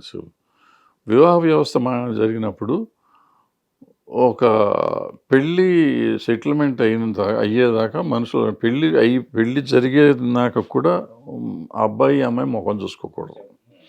పెద్దలు అటు 7 తరాలు ఇటు 7 తరాలు చేసి ఆ పరదా కట్టి తల మీద ఏదో ఇది పెట్టిన తర్వాత అప్పుడు కర్టెన్ లేపి ఒకళ్ళ ముఖం ఒకళ్ళు చూసుకుంటారు. ఇవాళ ముందే సినిమా షోలు చేస్తున్నారు, డ్యాన్సులు ఆడేస్తున్నారు, పాటలు పాడుతున్నారు, వీడియోలు తీస్తున్నారు, ముందు హానీమూన్కి వెళ్ళొచ్చి తర్వాత పెళ్లి చేసుకుంటున్నారు. రకరకాలుగా జరుగుతూ ఉంటాయి. ప్లస్ పెళ్లి చేసుకుంటే ఇప్పుడు ఇవన్నీ అయిపోయినాక పెళ్ళికి మొన్న ఒక అమ్మాయి అడుగుతుంది, ఈ వీడియో షో ఇదంతా చేసుకున్నాక పెళ్ళి పీటల మీదకి వచ్చినాక వాడు మంచివాడు కాదని తెలిస్తే పెళ్లి క్యాన్సిల్ చేశారు. రీసెంట్ ఒక 2-3 months బ్యాక్. ఆమె ప్రశ్న ఏంటంటే, ఇప్పుడు క్యాన్సిల్ చేసాం బాగానే ఉంది, నేను నిన్నటిదాకా అసలు నేను ఎవరిని చూడలేదు, ఫస్ట్ టైం ఇతనితో డ్యాన్సులు చేసి ఇవన్నీ చేసాం, ఇప్పుడు నేను కొంచెంసేపు అతనికి మానసికంగా అతను వేరే రకమైన లేకపోయినా అటాచ్మెంట్ అయ్యాను కదా, మళ్ళీ నేను ఎప్పుడు మారాలి నేను? అసలు ఎందుకు ముందు ఇటువంటివన్నీ పెడుతున్నారు? ఎవడు కనిపెట్టాడు? ఎందుకు కనిపెడుతున్నారు? ఏం చేస్తున్నారు? ఎక్కడికి వెళ్తున్నారు? ఇప్పుడు మా ముందే దాంట్లో మార్చేసుకుంటారు, ముందే అత్యంతలు ఏం చేసుకుంటారు. ఇప్పుడు పెళ్లి జరుగుతూ ఉంటే ఓ ముఖ్యమంత్రి లేకపోతే మన అభిమాన హీరోను వస్తే ఆపేసి వాళ్ళతో అత్యంతలు వేయించుకుంటారు. ఏం సంస్కృతి ఇది? ఇంకేముంటుంది? నువ్వు మళ్ళీ సంస్కారాన్ని గురించి, సంస్కృతిని గురించి, మన ఆచారాల గురించి మాట్లాడే హక్కు, నైతిక హక్కు నీకు ఎక్కడ ఉంది? సిస్టమ్ని మనకు నచ్చినట్లు ఎక్కడైనా కూడా తూట్లు పడవచ్చు, మార్చేసేయచ్చు. అట్ ద సేమ్ టైం మళ్ళీ సిస్టమే కావాలి అని చెప్పేసి అన్నట్లుగా ఉంది వ్యవహారం. సింపుల్గా హిందూ వివాహ వ్యవస్థ ప్రకారం లేదా ఇంకొక మతం యొక్క వివాహ వ్యవస్థ ప్రకారం పెళ్లి జరగాలి. కానీ మన వ్యవస్థ మొత్తాన్ని కూడా అక్కడ చెప్పబడిన ధర్మాలన్నింటినీ మనకు నచ్చిన విధంగా పూర్తిగా కూడా సడలించుకొని ఏర్పాట్లు చేసుకొని అన్ని రకాలుగా చేసుకొని ఫైనల్గా మాత్రం వివాహ వ్యవస్థ కావాలి, అందులో వచ్చే ప్రయోజనాలు కావాలి. ఇప్పుడు రామాయణం చెప్పినట్టు సీతారాముడు ఏకపత్ని వ్రతుడు ఏకంగా ఉండాలి, కరెక్ట్ అన్నారు అప్పట్లో. ఇప్పుడు ఏమంటారు, నీకు ఇష్టమైతే ఎవరితోనైనా చేసుకోవచ్చు, మా ఇద్దరికి మ్యూచువల్ అండర్స్టాండింగ్ ఉంటే ఏదైనా చేసుకోవచ్చు. అప్పుడు సీతారాములకి ఏకపత్ని వ్రతుడు కాదుగా, అయిపోయింది. అటు సీత ఏకపత్ని వ్రతుడు, ఇక్కడ రాముడు ఈ మగవాడు కానీ ఆడవాళ్ళు కానీ ఎవరైతే వాళ్ళతో ఉంటున్నారో అయిపోయింది ఇద్దరికి. అంటే ఇష్టమైతే ఎవరైనా ఎవరితోనే వెళ్ళిపోవచ్చు. సో ఇంకేముంది, ఎప్పుడు పడితే అప్పుడు డైవర్స్ చేసుకోవచ్చు. ఇప్పుడు మనం తలాక్ తీసామని చెప్పి మోడీ గారు అద్భుతంగా చెప్తారు. ఇవాళ ఏంటి మరి, మనం పెళ్ళైన మాట్లాడిపోతు కోర్టు నుంచి తీసుకుంటున్నాం, బట్ నెక్స్ట్ డే తీసుకుంటున్నాంగా. అట్లీస్ట్ ఆ తలాక్ ఒక రకంగా తప్పు అయినా కానీ అప్పటికప్పుడు అవి అనిపోగానే స్పాట్లో అయిపోతుంది. ఇప్పుడు మనం కోర్టుల చుట్టూ తిప్పి వాళ్ళ జీవిత నాశనం చేస్తున్నాం. 1 year వాడిని తిప్పి వాళ్ళు కలుస్తారా కలవరా, మానసిక క్షోభ, వాళ్ళ డబ్బులు, ఇవాళ విడిపోయిన వాళ్ళకి పిల్లలకి డబ్బులు ఇవ్వమంటే వాడెవరు వీళ్ళెవరు, ఇవన్నీ ఎన్ని రకాలుగా ఉన్నాయి. అంటే అన్ని రకాలుగా మోసాలు జరుగుతున్నాయి. వీటన్నిటికీ మతం అడ్డం వస్తుంది. మళ్ళీ ఈ మతాలను అడ్డం పెట్టుకుని దాన్ని మళ్ళీ ఏమన్నంటే కొంతమంది వచ్చేసి 25% మత మార్పిడి, తొక్క మార్పిడి అని చెప్తారు. అసలు మౌలికమైన ఏర్పాటు ఏంటి అనే దాని గురించి ఎవరు మాట్లాడుతున్నారు? ఏ మతం అన్నా కానివ్వండి, అసలు ముందు మన మనుషులు ఏంటి అనేది, మనం మనుషులమా కాదా, మనిషికి ఏముండాలి, మనిషి ఎలా ఉండాలి అనేది ఎప్పుడు ఆలోచిస్తారో తెలియదు. ఆలోచించిన రోజు ప్రపంచం బాగుపడుతుంది. అంటే హ్యూమన్ బీయింగ్గా చాలా కాన్ఫ్లిక్ట్ ఉంది సార్. అంటే ఒక మనిషి, మీరు ఇందాక అన్న దాంట్లో సీతారాముల్లా కలిసి జీవితాంతం ఉండమని చెబుతారు. అట్ ద సేమ్ టైం అబ్బాయి సరిగా రెస్పాండ్ కావట్లేదు, మాట్లాడలేదు, స్పెండ్ చేయట్లేదు, అతను ఆఫీస్ బిజీలో ఉంటున్నాడు అనగానే ఒక యూఎస్ వెళ్తారు అనుకోండి. సో అమ్మాయి వచ్చి రోజు అమ్మాయికి ఫోన్లు చేసేసి ఎట్లా అని చెప్పేసి అనగానే నీకెందుకు, నీకేమీ తక్కువ, నువ్వు వెంటనే వచ్చేసేయి అని చెప్పేసి నిర్ణయిస్తారు. అంటే సీతారాములా కలిసి ఉండాలని అన్న నోటితోనే ఇలా కూడా. అంటే అక్కడ నేర్పించాల్సిన సహనం, ఇద్దరికి మధ్య ఏదైనా ఇష్యూస్ వచ్చినా కానీ కూర్చోబెట్టి మాట్లాడటం. సో వాటిని సయోధ్య కుదరచడానికి బదులు విడిపోయి వచ్చేసేయండి అని చెప్పేసి అనుకున్నప్పుడు ఏ మతం మనల్ని కాపాడుతుంది? మతం అనేది సహనం కానీ, లేకపోతే మనిషికి మధ్య ఒక బాండింగ్ నేచర్ని కానీ పెంచుతుంది అనుకుంటే, మతాలు ఇవంతా కూడా ఈరోజు హెల్ప్లెస్గా తయారైనట్లే కదా పీపుల్. అంటే మన జీవన విధానాన్ని మతం ఆధారంగా మలుచుకోవాలని చెప్పేసిన ప్రయత్నాన్ని మనం విస్మరించినట్లే కదా. అవును. నేను మొగుడు గోల్ సినిమా తీసినప్పుడు నూతన్ ప్రసాద్ క్యారెక్టర్కి ఒక డైలాగ్ రాయమన్నా. అతను విచ్చలుడిగా అమ్మాయిలతో తిరుగుతూ ఉంటాడు. తిరుగుతుంటే వీళ్ళందరూ వచ్చేసి నువ్వు ఇట్లా చేస్తావేంటి, అది తప్పు కదా అంటాడు. ఇంతమంది పెళ్ళాలి ఏంటి, ఒకటోది, రెండోది, మూడోది అని 4 వాడితో డైలాగు, దేవుళ్ళకి ఉంటే తప్పు లేదు కానీ నాకుంటే తప్ప, ఎవరికి లేరు, వెంకటేశ్వర స్వామికి 2 ఉన్నారు, కృష్ణుడికి 16,000 మంది గోపికలు, 8 మంది పెళ్ళాలు, ఇవన్నీ ఉన్నాయి కదా అని చెప్పమని రాయమన్నా. సత్యానంద్ గారు నేను రాయనన్నాడు. మా డైరెక్టర్ గారు కట్టా సుబ్బారావు గారు, నేను డైలాగ్ రాయకూడదండి, మనం దేవుడిని తక్కువ చేయకూడదని అప్పుడు. బట్ నేనేమంటే ఇప్పుడు మరి అది మామూలు అయిపోయింది కదా. అందరూ అంటున్నారు కూడా, చాలా తర్వాత చాలా సినిమాల్లో పెట్టారు. ఆ సినిమాలో నేను ఆ రోజు మొదట అంటే నేను ఎందుకు చెప్తున్నానంటే వాల్యూస్, ఆ రోజు మా సత్యానంద్ గారికి వాల్యూస్, మనం కరెక్ట్ భరద్వాజ్ నువ్వు చెప్పింది కరెక్ట్, కానీ మనం ఈ రాసామనుకుంటే రేపు దీన్ని ఇదిగా తీసుకుంటారు కదా, మనం అటువంటి ఎందుకు రాయాలి, ఒక నమ్మకంతో బతుకుతున్న వాళ్ళని మన నమ్మకం చెడగొట్టకూడదు కదా అని డిస్కషన్ పెట్టారు. అట్లీస్ట్ డిస్కషన్ పెట్టారు. సో ఇవాళ ఇది కాదు, అసలు ముందు ఏ పెడతామే కరెక్ట్ అయిపోతాం. సో ఇట్లా మనలో ఒక వాల్యూస్ కోసం పోరాటం అనేది మనలో ఉండాలి.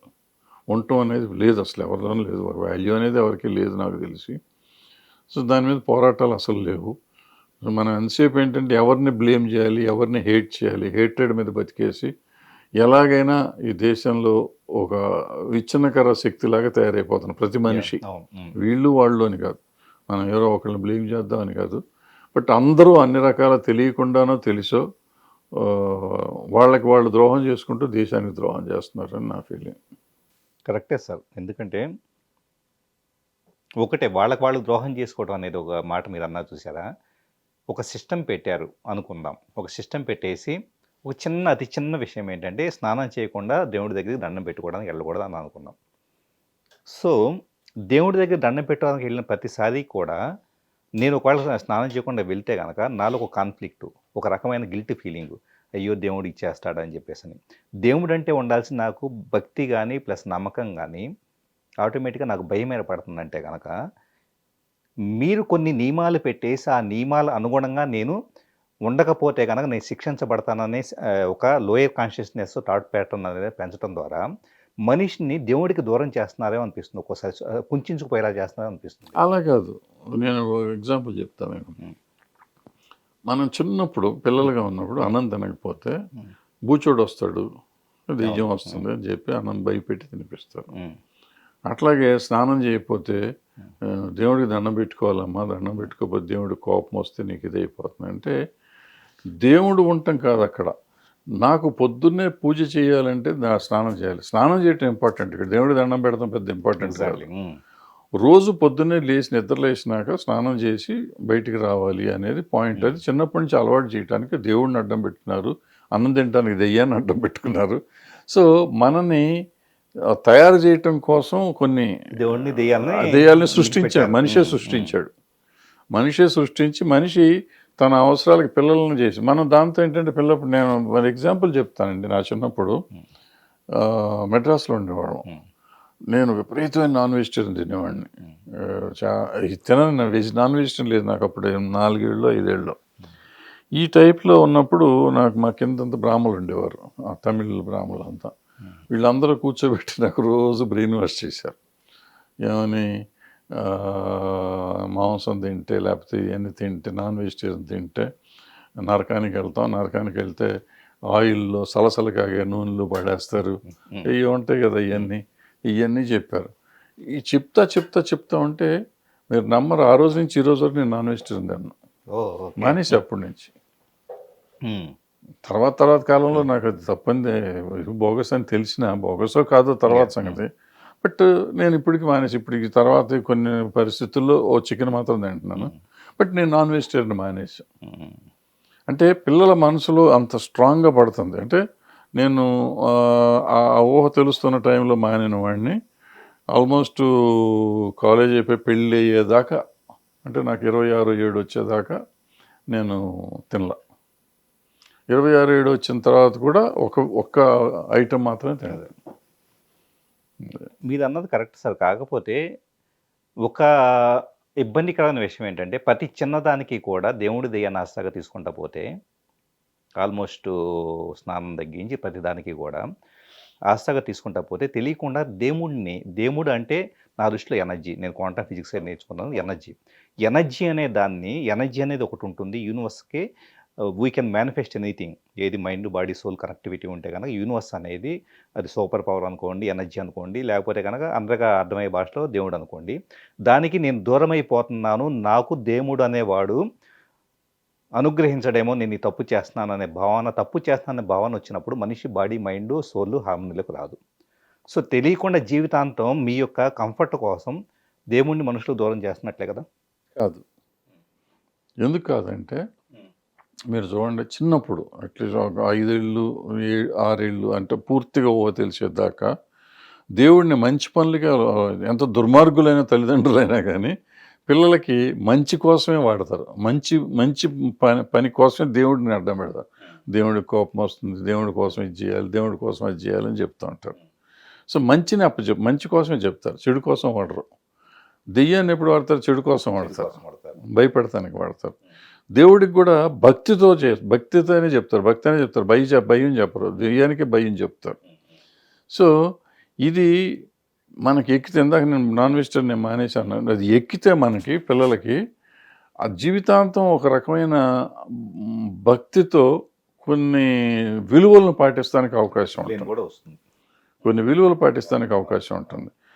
ఆ భయంతో కొన్నిటిని వదిలేస్తానికి కూడా అవకాశం ఉంటుంది. ఆ దెయ్యం విలువ బెదిరిస్తే మానేస్తానికి అవకాశం ఉంటుంది. నువ్వు దేవుడిని నమ్మేవా నమ్మలేదే కాదు, చిన్నప్పుడు మనకి బీజం వేసిన తల్లి మనకి బీజం వేసింది కాబట్టి ఆ బీజం మనకి జీవితాంతం ఉండటానికి అవకాశం ఉంటుంది. సో ఒక రకంగా అది కరెక్టేనేమో.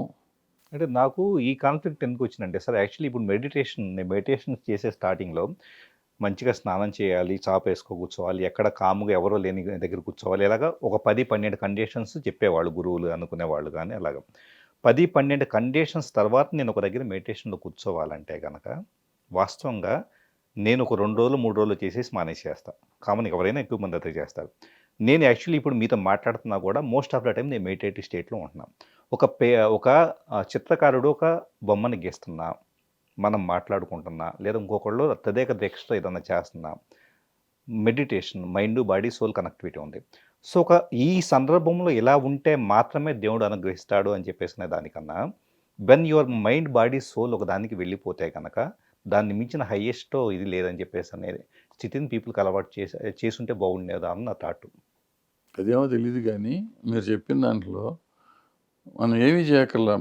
మనం దేవుడు అనుగ్రహించక్కర్లా. మనమే ఓ ప్రాక్టీస్ చేస్తే, మంచి చేయటం ప్రాక్టీస్ చేసుకుంటే మనకే తృప్తిగా ఉంటుంది. ఎగ్జాక్ట్‌లీ. యాహ్! మనకి దేవుడు అక్కర్లేదు. దేవుడు ఏమీ చేయక్కర్లా. డబ్బులు ఇవ్వక్కర్లేదు, ఏమి ఇవ్వక్కర్లేదు. మనకి ఎంతో ఒకటి ఉంటుంది. ఫర్ ఎగ్జాంపుల్ మొన్న ఏదో కథ చదివాను. కథ కాదు, నిజంగా జరిగింది చూశాను, చదివారు. ఇప్పుడు ఒక 50 ఏళ్ళ కింద, 40 ఏళ్ళ కింద ఒక 100 రూపాయలు ఒక అబ్బాయికి ఎవరికో ఇచ్చారంట ఆయన. అతను వెళ్ళిపోయి అమెరికాలో ఎక్కడో పెద్దడైపోయాడు. ఆ రోజు చాలా అవసరమైన పరిస్థితులు ఇస్తే మొన్న ఎత్తుక్కుంటూ వచ్చాడు. 40 ఏళ్ళ తర్వాత వచ్చి అతను ఒక ₹1 కోటి, 2 కోట్లు ఆ అబ్బాయికి ఇచ్చా. అంటే నువ్వు మంచినా ఒకళ్ళకి చెయ్యి, నీకు మంచి మళ్ళీ నీకు జరుగుతుంది అనే మన ఇది ఉంది కదా. సో నువ్వు అది చేస్తావంటే దేవుడు ఇస్తాడని కాదు, నువ్వు మంచి చేస్తే మంచి జరుగుతుంది, చెడు చేసినా కూడా మంచి జరుగుతుంది ఈ రోజుల్లో. బట్ అది ఎంతకాలం నిలుస్తుంది అది ఎవరికి తెలియదు. మంచి విలువలు అలవాటు చేయడం కోసం, విలువలు అలవాటు చేయటం అనేది అవసరం. విలువల కోసం దేవుడిని వాడతారా, దెయ్యాన్ని వాడతారా మనకు అనవసరం. బట్ దేన్ని వాడుకున్నా కానీ వాడిన విలువ మనం ఉంచుకోవాలి. దేవుడు అని చెప్పినాక నువ్వు దేవుడిని నిజంగా నమ్మినప్పుడు నువ్వు పాటించు. నువ్వు పాటించినాక పొద్దున లేస్తే అబద్ధాలు ఆడతావు, పొద్దున లేస్తే మోసాలు చేస్తావు, మళ్ళీ దాన్ని బొట్టు పెట్టుకుని దండం పెట్టి ప్రతిదానికి ఇట్లా అనుకుంటే ఏమొస్తుంది? నువ్వు చేసిన పాపాలు అక్కడ పోతాయా? అదే సార్ నాకు అర్థం కాదు. బయట జనాలు ఉదాహరణకి మీరు ఒక మంచి పని చేశారు అనుకుందాం, నోరు తెరిచి సార్ మీరు మంచి పని చేశారు, చాలా నిజంగా ఇట్స్ ఎ గుడ్ థింగ్ అని ఒక నోరు తెరిచి హార్ట్ఫుల్గా ఒక మాట మాట్లాడటానికి కూడా కుంచుకుపోయే సమాజంలో విలువలు ఎక్కడ పీపుల్ అంటే మనుషుల్లో స్పందించే నైజం తగ్గిపోతూ ఉంది. వాళ్ళ యొక్క అదేం లేదండి. అంటే మీరు అన్నట్టు వాళ్ళు ఉన్న పరిస్థితుల్లో స్పందించడానికి టైం లేదండి ఎవరికి. స్పీడప్ అయిపోయిన సొసైటీ. ఫర్ ఎగ్జాంపుల్ మీరు ఎవరికో నాకు ఎప్పుడో చిన్నప్పుడు హెల్ప్ చేశాను అంటే ఓ 10 ఏళ్ళ తర్వాత నేను మీకు కనపడి సార్ మీరు ఆ రోజు నాకు హెల్ప్ చేశారండి, వాళ్ళు నేను బాగున్నాను అంటే మీకు ఎంత తృప్తి ఉంటుందో. అది చాలు. మీకు కోట్లు ఉన్నాయా లేవా, మీరు ఏ స్థితిలో ఉన్నారు, నేను ఆ మాట మీకు చెప్పేటప్పటికి మీరు అసలు కడు దరిద్రంలో కూడా ఉండొచ్చు. ఉన్నా కూడా నేను కొంచెం బాగున్నాను అనుకుందాం మనిషి వచ్చి మీకు ఆ మాట చెప్తే మీకు ఆ తృప్తి వేరుగా ఉంటుంది. అది చాలు. దాని గురించి మనం ఆలోచించట్లేదు. మనం ఎంతసేపు ఎక్కడి నుంచి దోపిడీ చేసి తెచ్చుకొని మనం పెద్ద బిల్డింగ్లు కట్టామా, పెద్ద కార్లు కొన్నామా, కొత్త కారు ఏదొచ్చింది, కొత్తది ఏమొచ్చింది, ఎవడు ఎక్కువ రేటుకి అమ్ముతున్నాడు, 100 కోట్ల ఇంట్లో ఉన్నామా, 1000 కోట్ల ఇంట్లో ఉన్నామా, ఈ ఆలోచన తప్ప మనకి సెల్ఫ్ సెంట్రిక్ వేరే లేకుండా తన గురించి తాను మాత్రమే ఆలోచించుకునే విధానం. అంతకుముందు కనీసం కుటుంబం గురించి ఆలోచించేది, సమాజం గురించి ఆలోచించేది. ఇప్పుడు వెళ్ళేటప్పుడు తీసుకెళ్తారంటే ఏం తీసుకెళ్లేదు, ఎవరికి ఏమి రూపాయి రాదు. వెళ్ళేటప్పుడు కూడా చాలా బాధపడి దీనంతా వదిలేయాల్సి వస్తుంది అని చెప్పేసి చాలా బాధపడేసి విడవలేక ప్రాణాన్ని వదిలిపెట్టడం. Thank you much sir. Thank you. Hit TV app ని డౌన్లోడ్ చేసుకోండి. ఇందులో short news, live news, entertainment movies అన్ని అవైలబుల్ గా ఉన్నాయి. Please download hit TV app. Hit TV app. Hit TV app ని ఫ్రీగా డౌన్లోడ్ చేసుకోండి.